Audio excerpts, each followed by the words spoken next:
ഇതിനോടകം തന്നെ മാറി. മോഹന വാഗ്ദാനങ്ങൾ നൽകി ജനങ്ങൾക്ക് വലിയ പ്രത്യാശ നൽകി അധികാരത്തിൽ വന്ന വി ഡി സതീശൻ സർക്കാർ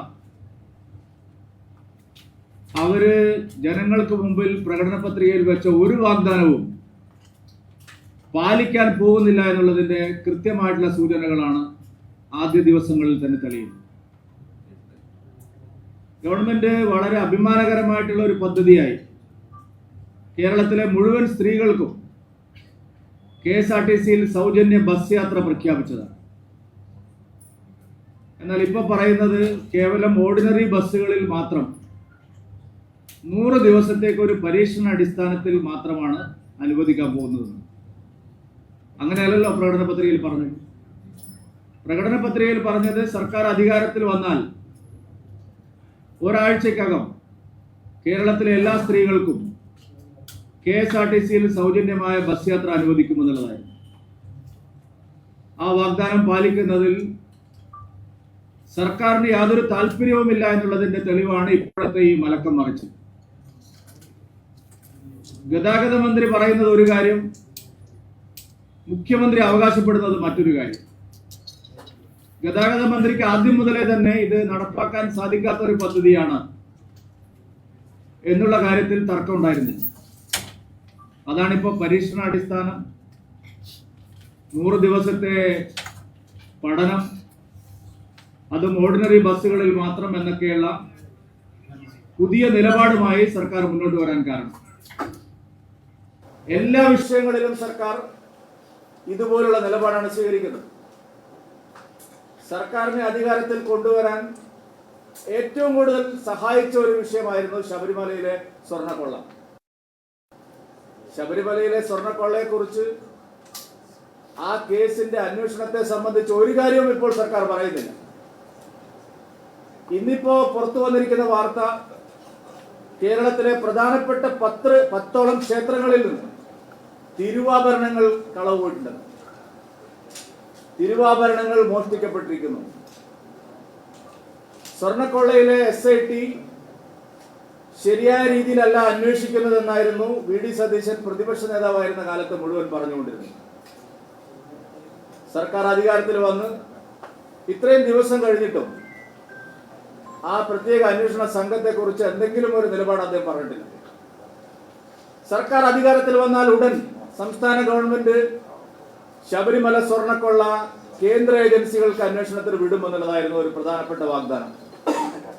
CBI അന്വേഷിക്കണമെന്ന് ആവശ്യപ്പെട്ടുകൊണ്ട് തിരുവനന്തപുരത്ത് സെക്രട്ടേറിയറ്റ് നടയിൽ നടന്ന പ്രതിഷേധ ധർണ അടക്കം നമ്മൾ കണ്ടതാണ്. വി ഡി സതീശൻ അതിൽ പറഞ്ഞത് UDF സർക്കാർ അധികാരത്തിൽ വന്നാൽ പ്രഥമ പരിഗണന ശബരിമലയിലെ സ്വർണ്ണക്കൊള്ള കേന്ദ്ര ഏജൻസിക്ക് വിടും, മുഴുവൻ കുറ്റവാളികളെയും നിയമത്തിന് മുമ്പിൽ കൊണ്ടുവരുന്നത്. ആ കാര്യത്തിൽ സർക്കാർ പുറകോട്ട് പോയി. നയപ്രഖ്യാപന പ്രസംഗത്തിൽ ഒരു വരി പോലുമില്ല. 3 മുഴുവൻ മന്ത്രിസഭാ യോഗങ്ങൾ 3 കഴിഞ്ഞു. ഒരിടത്തും ശബരിമലയിലെ സ്വർണ്ണക്കൊള്ളയെ സംബന്ധിച്ചുള്ള അന്വേഷണത്തെ സംബന്ധിച്ചുള്ള ഒരു കാര്യത്തിലും തീർപ്പ് കൽപ്പിച്ചു. 2019 മുതൽ UDF അവകാശപ്പെട്ടിരുന്ന ഒരു കാര്യം പിന്നീട് പ്രകടന പത്രികയിൽ 2 തെരഞ്ഞെടുപ്പുകളിലെ പ്രകടന പത്രികയിലും അവർ പറഞ്ഞൊരു കാര്യം, ശബരിമലയിലെ യുവതീ പ്രവേശന സമരകാലത്തെ സമരങ്ങൾ പിൻവലിക്കുന്നതായി.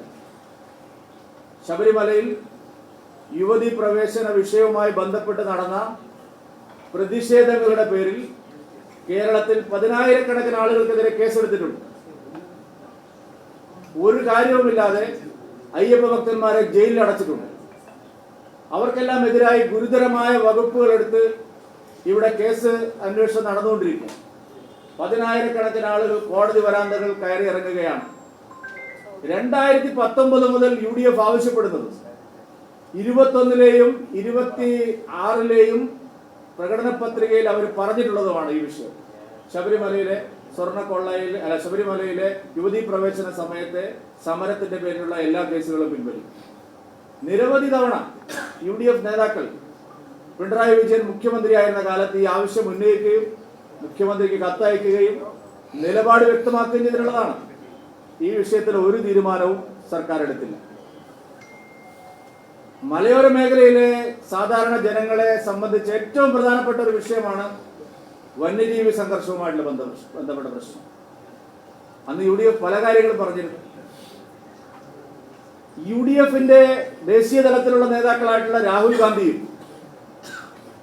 വയനാട്ടിലെ MP ആയിരുന്ന രാഹുൽ ഗാന്ധിയും പിന്നീട് അവിടെ MP ആയിട്ടുള്ള പ്രിയങ്ക ഗാന്ധിയും എല്ലാം വന്യജീവി സംഘർഷവും അതിന്റെ പേരിൽ മരണവും ഉണ്ടാവുമ്പോൾ ഈ LDF സർക്കാരിനെതിരെ ശക്തമായിട്ടുള്ള വിമർശനങ്ങൾ ഉയർത്തിയിട്ടുണ്ട്.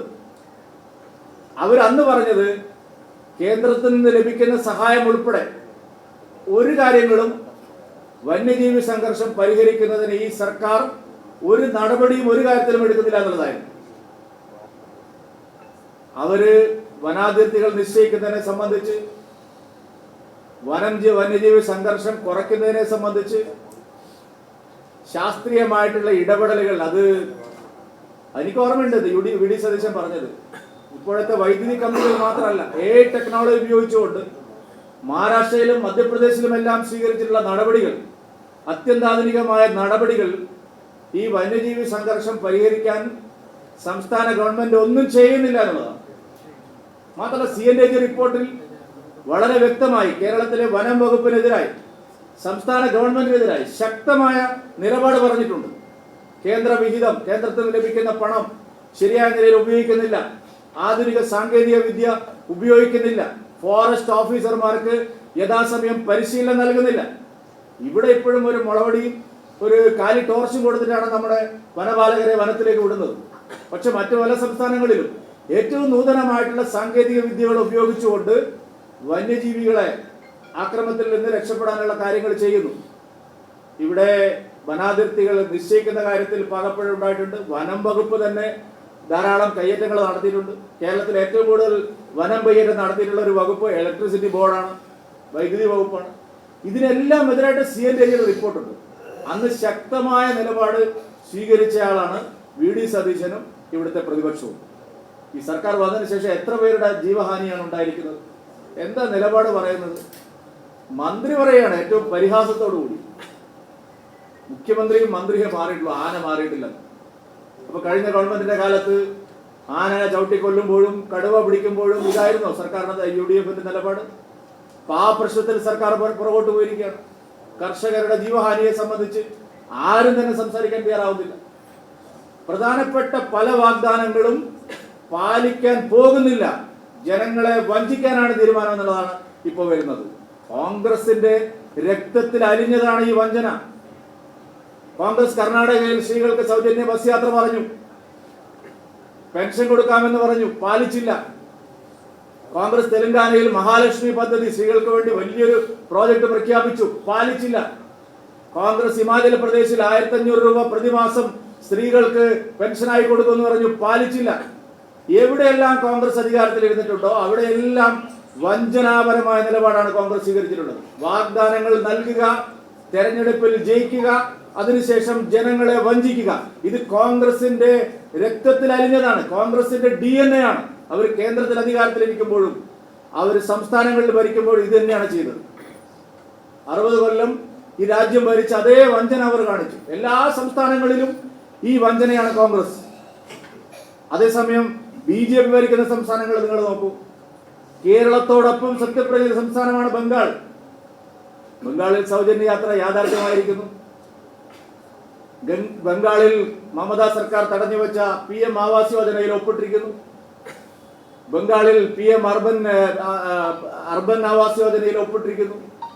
ബംഗാളിൽ പെൻഷൻ കൊടുക്കാൻ തുടങ്ങിയിരിക്കുന്നു. എല്ലാം അവരുടെ അക്കൗണ്ടിൽ വരാൻ തുടങ്ങി. നിങ്ങൾ പരിശോധിക്കൂ. BJP ഭരിക്കുന്ന സംസ്ഥാനങ്ങളിലെല്ലാം എന്തെല്ലാം വാഗ്ദാനങ്ങൾ പറഞ്ഞിട്ടുണ്ടോ? ഇവിടെ എത്രയായിരുന്നു ആശാ വർക്കർമാരുടെ സമരപ്പന്തലിൽ പോയി VD സതീശൻ പറഞ്ഞത്? എത്രയാ കൊടുത്തത്? ആശാ വർക്കർമാരുടെ സമരപ്പന്തലിൽ പോയി VD സതീശൻ അവർക്ക് നൽകിയ വാഗ്ദാനം എത്രയായിരുന്നു? ഇവിടെ എത്ര കൊടുത്തത്? ഇവിടെ ഏത് വാഗ്ദാനം പാലിക്കാനാണ് സർക്കാർ തീരുമാനിക്കുന്നത്? ഒരു വാഗ്ദാനവും പാലിക്കാൻ സർക്കാർ തയ്യാറില്ല. ജനങ്ങളെ കബളിപ്പിക്കാനാണ് ഉദ്ദേശിക്കുന്നത് എന്നുള്ളതിന്റെ കൃത്യമായ സൂചനകളാണ് ആദ്യ മാസത്തിൽ പുറത്തു വരുന്നത്. ഇതിനെതിരായിട്ട് പ്രതിപക്ഷം ഒരക്ഷരം മിണ്ടുന്നില്ല. G. സുധാകരൻ പറഞ്ഞതാണ് ശരി. ഒരു നനഞ്ഞ പടക്കം പോലെ ഇരിക്കുകയാണ് ഈ പ്രതിപക്ഷ നേതാവ്, മൗനിയായിട്ടിരിക്കുകയാണ്. ഈ സർക്കാരിന്റെ കൊള്ളരുതായ്മകൾക്കെതിരെ ഒരു നടപടിയുമില്ല. തെലങ്കാനയിലെ മുഖ്യമന്ത്രിയെ വിമർശിക്കുന്ന പ്രതിപക്ഷ നേതാവ് കേരളത്തിലെ മുഖ്യമന്ത്രിയും സർക്കാരും നടത്തിക്കൊണ്ടിരിക്കുന്ന കൊള്ളരുതായ്മകൾക്കെതിരെ വായ തുറന്ന ഒരു അക്ഷരം ശബ്ദിക്കാൻ തയ്യാറാവുന്നില്ല. എന്താ കാരണം? ഇവർക്ക് തമ്മിൽ അങ്ങോട്ടും ഇങ്ങോട്ടും അഡ്ജസ്റ്റ്മെന്റ് ആണ്.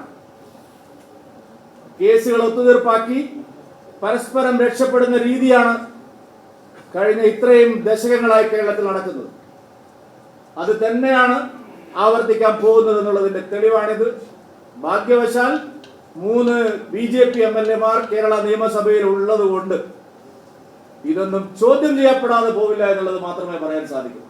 ഇതൊന്നും ചോദ്യം ചെയ്യപ്പെടാതിരിക്കാൻ പോകുന്നില്ല. ഇന്ത്യ മുന്നണി ഇവിടെ ഫലത്തിൽ യാഥാർത്ഥ്യമായിരിക്കും. പരസ്പരം തെരഞ്ഞെടുപ്പിൽ മത്സരിച്ച് ഭരണകക്ഷിയും പ്രതിപക്ഷമായിരിക്കുന്നവർ ഡൽഹിയിൽ കാണിക്കുന്ന നാടകങ്ങൾ ഇന്നലെ കണ്ടല്ലോ. ഡീലാണെന്നാണ് അവർ പറഞ്ഞിരുന്നത്. BJP-യും CPM-ഉം തമ്മിൽ ഡീൽ. യോഗത്തിൽ പങ്കെടുക്കാൻ പോകുന്ന പ്രതിനിധി പറഞ്ഞത് ഞങ്ങൾ എന്ത് ഡീലുണ്ടാക്കിയെന്ന് രാഹുൽ ഗാന്ധി വിശദീകരിക്കണം. എന്താ വിശദീകരിച്ചു? എന്നിട്ട് കെട്ടിപ്പിടിക്കുക, ഉമ്മ വയ്ക്കുക, എല്ലാം പറഞ്ഞ് കോംപ്ലിമെന്റ്സ് ആക്കുക.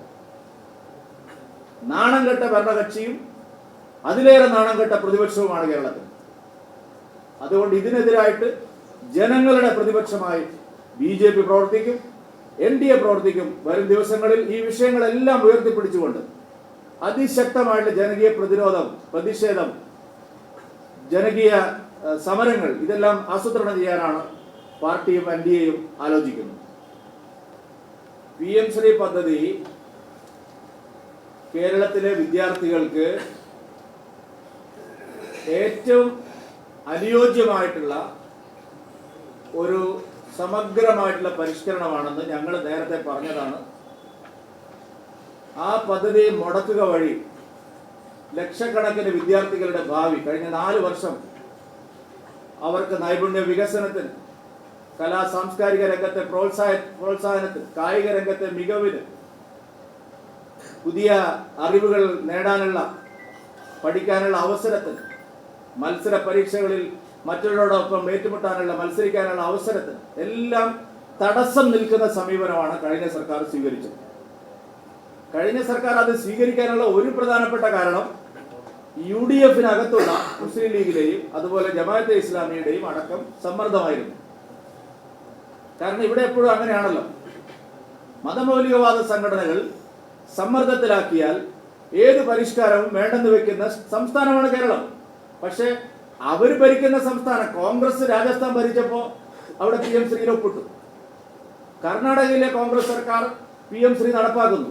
പക്ഷെ കേരളത്തിൽ LDF ഗവൺമെന്റിന്റെ കാലത്ത് അതിനെതിരായ ശക്തമായ നിലപാടെടുത്തു.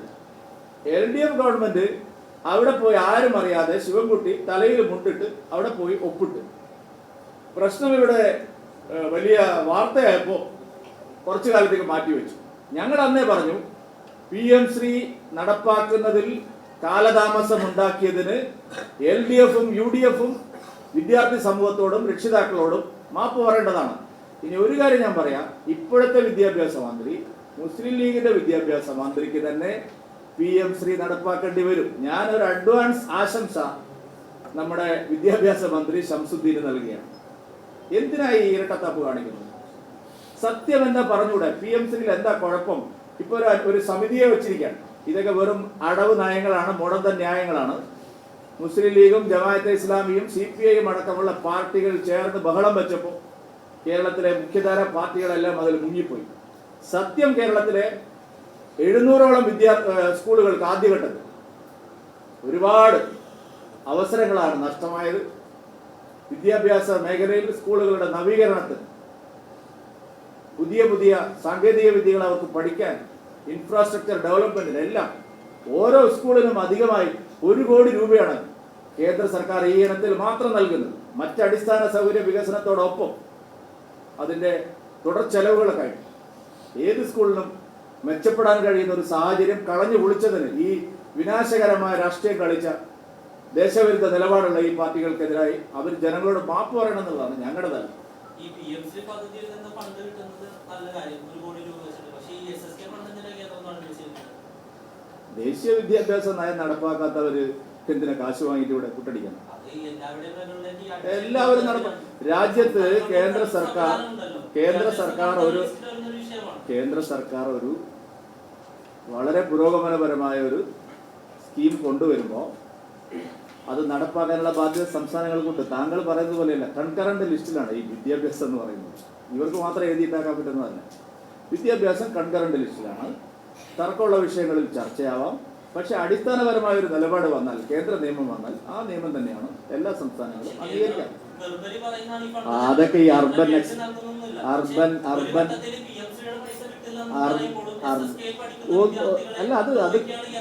അല്ലല്ല, കേന്ദ്ര ഗവൺമെന്റ്, സംസ്ഥാന ഗവൺമെന്റ് ആണ് കേരളത്തിലെ വിദ്യാർത്ഥികളെ ദ്രോഹിക്കുന്നത്. ബാക്കിയുള്ളതെല്ലാം അർബൻ നക്സലുകളുടെയും ലീഗിന്റെയും ജമാഅത്തെ ഇസ്ലാമിയുടെയും പ്രചാരണമാണ്. അത് നിങ്ങൾ എന്തിനാ ഏറ്റുപിടിക്കുന്നത്? അതിന് ഒപ്പിട്ട് കൊടുത്താൽ പോരെ, നടപ്പാക്കിയ പോരെ. സർ, നിങ്ങൾ PM3 വായിച്ചു നോക്കിയിട്ടേ ഇല്ല. അതായത് PM3 എന്ന് പറയുന്നത് താങ്കൾ മാത്രം പ്രസംഗിക്കാനല്ലല്ലോ ഞാനിവിടെ ഇരിക്കുന്നത്. നിങ്ങൾ കേൾക്ക്. PM3 എന്ന് പറഞ്ഞാൽ പ്രീ പ്രൈമറി സ്കൂളുകളെയും പ്രാഥമിക വിദ്യാലയങ്ങളെയും അപ്പർ പ്രൈമറി സ്കൂളുകളെയും ഹയർ സെക്കൻഡറി സ്കൂളുകളെയും സംയോജിപ്പിച്ചിട്ടുള്ള, അതായത് കുട്ടികൾ അംഗൻവാടിയിലും നഴ്സറി ക്ലാസ്സിലും പ്ലേ ക്ലാസ്സിലും പോവാൻ തുടങ്ങുന്ന കാലം മുതൽ അവരെല്ലാം സംയോജിപ്പിച്ചു. അവർക്ക് മികച്ച പോഷകാഹാരം ഇപ്പോൾ കൊടുക്കുന്ന പോലെ കഞ്ഞിയും പയറും മാത്രമല്ല. നിങ്ങൾ PM3 നടപ്പാക്കിയ സ്കൂളുകൾ, മാഹി ഉസ്മാൻ സ്കൂളിലൊക്കെ പോയി ഒന്ന് അന്വേഷിക്കണം. കുട്ടികൾക്ക് സമീകൃതമായിട്ടുള്ള പോഷകാഹാരം എല്ലാവിധത്തിലും കുട്ടികളുടെ വളർച്ചയ്ക്ക്, ശാരീരികവും മാനസികവും കായികപരവും ആസ്വാദനപരവുമായിട്ടുള്ള എല്ലാ വളർച്ചയ്ക്കും അനുയോജ്യമായിട്ടുള്ള വളരെ സമീകൃതമായിട്ടുള്ള ഒരു വിദ്യാഭ്യാസ പദ്ധതിയാണ്. അതുകൊണ്ട് സർവശിക്ഷാ അഭിയാന്റെ പണവും ഇതിന് ലഭിക്കുന്ന പണവും എല്ലാം ബന്ധപ്പെട്ടതാണ്. ഞാൻ അടിസ്ഥാനപരമായ ഒരു പോയിന്റ് പറഞ്ഞു. ഇത് കൺകറന്റ് ലിസ്റ്റിലുള്ളതാണ്. കൺകറന്റ് ലിസ്റ്റിലുള്ളതാവുമ്പോൾ സംസ്ഥാനത്തിന് മാത്രം രാഷ്ട്രീയ കാരണങ്ങൾ കൊണ്ട് ഏകപക്ഷീയമായ ഒരു നിലപാട് സ്വീകരിക്കാൻ കഴിയില്ല. അതുകൊണ്ടാണ് കർണാടക അത് ഒപ്പുവെച്ചത്, നടപ്പാക്കുന്നത്. അതുകൊണ്ടാണ് കോൺഗ്രസ് ഭരിക്കുന്ന രാജസ്ഥാൻ ഒരു മടിയുമില്ലത് ആ കാലത്ത് അത് ഒപ്പുവെച്ചത്, നടപ്പാക്കുന്നത്. കേരളം മാത്രം എന്തോ ഇത് കേരളമാണ്, ഇവിടെ ഇതൊന്നും നടക്കില്ല എന്ന് പറഞ്ഞാൽ അത് അംഗീകരിച്ചു കൊടുക്കാൻ സാധിക്കുന്ന നിലയല്ല ഇപ്പോഴുള്ളത്. പണ്ട് കോൺഗ്രസ് ഭരിക്കുമ്പോൾ ഇതൊക്കെ നടക്കുമായിരുന്നു. മോദി ഭരിക്കുമ്പോൾ ഇത് നടക്കില്ല. നമ്മുടെ കുട്ടികളുടെ ഭാവിയാണ് അവതാളത്തിലായത്. അതിനവർ മാപ്പ് പറയുക തന്നെയാണ്.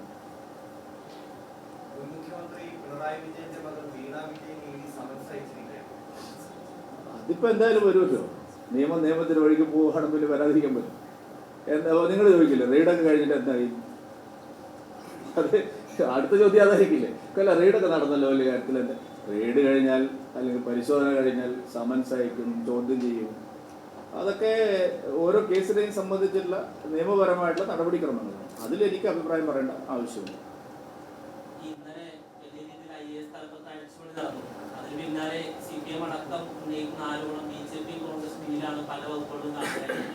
IAS BJPക്കാണ്. അല്ല, എന്തിന്റെ പേരിലാണ് ഈ ഡീൽ?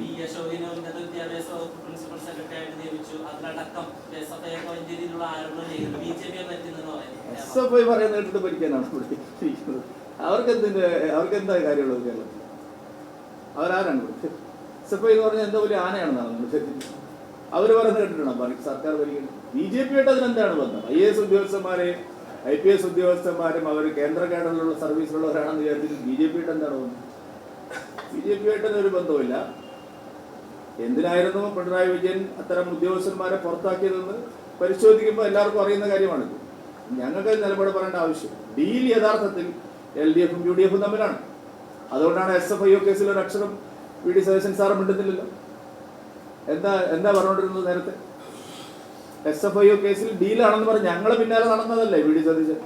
എത്ര പത്രസമ്മേളനം ഈ തിരുവനന്തപുരത്ത് അന്നത്തെ പ്രതിപക്ഷ നേതാവ് VD സതീശൻ നടത്തില്ല. എന്തായി SFIO എന്തായ കാര്യമാണ് എന്ന് ചോദിച്ചു നടന്ന VD സതീശൻ ഈ കരിമണൽ കേസിന്റെ അന്വേഷണം ശരിയായ നിലയിൽ പോകുന്നു അറിഞ്ഞപ്പോൾ പൂർണ്ണമായിട്ട് മൗനവ്രതത്തിലാണ്. അതന്നെ ഇപ്പൊ നടക്കുന്നത്. ഈ മനുഷ്യൻ പ്രതിപക്ഷ നേതാവ് ആയത് തന്നെ VD മുഖ്യമന്ത്രിയാകുമെന്ന് ഉറപ്പായതിനു ശേഷമാണ്. ആ ഡീലിനെ പറ്റിയൊന്നും ഇങ്ങോട്ട് പറയണ്ട. ഡീലിനെ പറ്റിയൊക്കെ പറയുമ്പോൾ ഒരുപാട് കാര്യങ്ങൾ അങ്ങോട്ട് പറയാനുണ്ടാവും. Okay, thank you. കർമ്മ ന്യൂസും നിങ്ങളെ രണ്ട് പത്രക്കാർ എഴുതുന്നുണ്ട് അവിടെ കേന്ദ്രത്തിൽ. എന്ത് കഥയാണ്. പത്രക്കാർ എഴുതുന്നത് കണ്ടിട്ടാണോ കാര്യങ്ങൾ വിവരിക്കുന്നത്? കേന്ദ്രമന്ത്രി പുനഃസംഘടന ഉണ്ടെന്ന് നിങ്ങൾ ആരെങ്കിലും പറഞ്ഞു? എന്ത് സോഴ്സിന്റെ അടിസ്ഥാനത്തിലാണ് ഇത്തരം ചോദ്യങ്ങൾ വാർത്തകൾ വരുന്നത്? ഞാൻ ഒരാളെ കുറിച്ച് പറയുന്നത്. എന്താണ് ഈ പത്രക്കാർ എഴുതുന്നത്? ഇന്നലെ നിങ്ങൾ അവിടെ എന്താണ് കാണിച്ചത്? ആ മഹാനടന്റെ മരണത്തോടെ എന്തൊരു മര്യാദയാണ് ഓൺലൈൻ മാധ്യമങ്ങൾ ചെയ്യുന്നത്? എന്തിനു വേണ്ടിയാണ്? ഒരു മഹാനടൻ മരിച്ചു കിടക്കുമ്പോൾ ഒരു അല്പം മനുഷ്യത്തെ കാണിക്കുന്നത്. അതുപോലെ എന്തും എഴുതാം, എന്തും കാണിക്കാം. കഴിഞ്ഞ ദിവസം ഗുരുവായൂരിൽ ഞങ്ങളൊരു കല്യാണത്തിന് പോകും. എന്തൊക്കെ പിന്നാലെ നടന്ന് ഒരു ചായ കുടിക്കാൻ പോകുന്നിടത്ത് വർത്തമാനം പറയുന്നത് പോലും എന്ത് മര്യാദയാണ്. നമ്മുടെ നാട്ടിലെ എല്ലാവർക്കും ഒരു സ്വാതന്ത്ര്യമില്ല. അതുകൊണ്ട് അത്തരം ചോദ്യങ്ങൾക്ക് പ്രസക്തിയില്ല.